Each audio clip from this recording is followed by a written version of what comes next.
হয় মুহূৰ্তত মই মাজুলীৰ মেঘেলি গাঁৱত উপস্থিত আছোঁ আৰু নাৰী দিৱসৰ দিনাখনি দুখনকৈ নাট মঞ্চস্থ কৰা হ'ব আৰু তাৰ প্ৰায় প্ৰস্তুতি প্ৰায় তুংগত হৈ পৰিছে মাজুলীৰ মেঘেলি গাঁৱত বিগত বৰ্ষৰ তেওঁলোকে যেনেধৰণে উদযাপন কৰি আহিছে আৰু এইবাৰো তেওঁলোকে ব্যক্তিক্ৰমীভাৱে দুখন নাটক নাৰীসকলক প্ৰাধান্য দিয়ে আজি এনেধৰণে তেওঁলোকে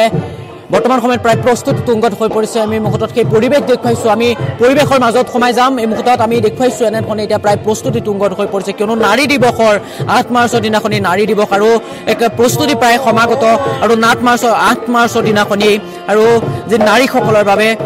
এই বিশেষ দিনটো আৰু এই বিশেষ দিনটোত এক দুখনকৈ নাটক মঞ্চস্থ কৰা হ'ব মিৰি জীয়ৰীৰ লগতে আৰু এখন মঞ্চস্থ কৰা হ'ব তাৰে যেন এক প্ৰকাৰে প্ৰস্তুতি চলিছে মাজুলীত গাঁৱৰ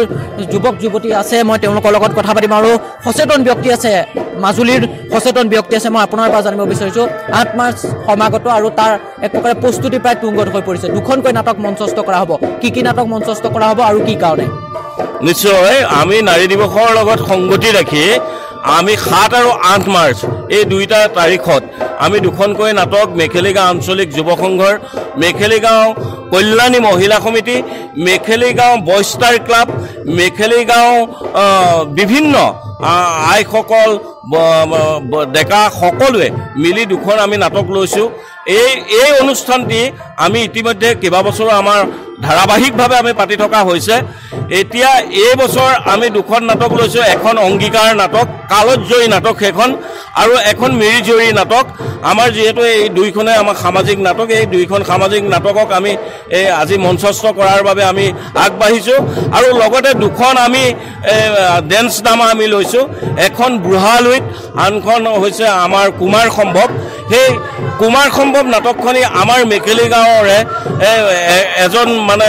মেঘেলি গাঁও আঞ্চলিক যুৱ সংঘ তেখেতৰ প্ৰাক্তন সভাপতি তথা মেয়াগাঁও নাৰায়ণদেৱ উচ্চতৰ মাধ্যমিক বিদ্যালয়ৰ অৱসৰপ্ৰাপ্ত প্ৰধান শিক্ষক উপেন বৰা ছাৰে লিখা আৰু আমাৰ পবিত্ৰ শইকীয়া তথা নোমল দা তুলিকাৰ দেউতাক নোমল দায়ে সেই গীতসমূহৰ কথা আৰু সুৰ কৰিছিলে আৰু সেই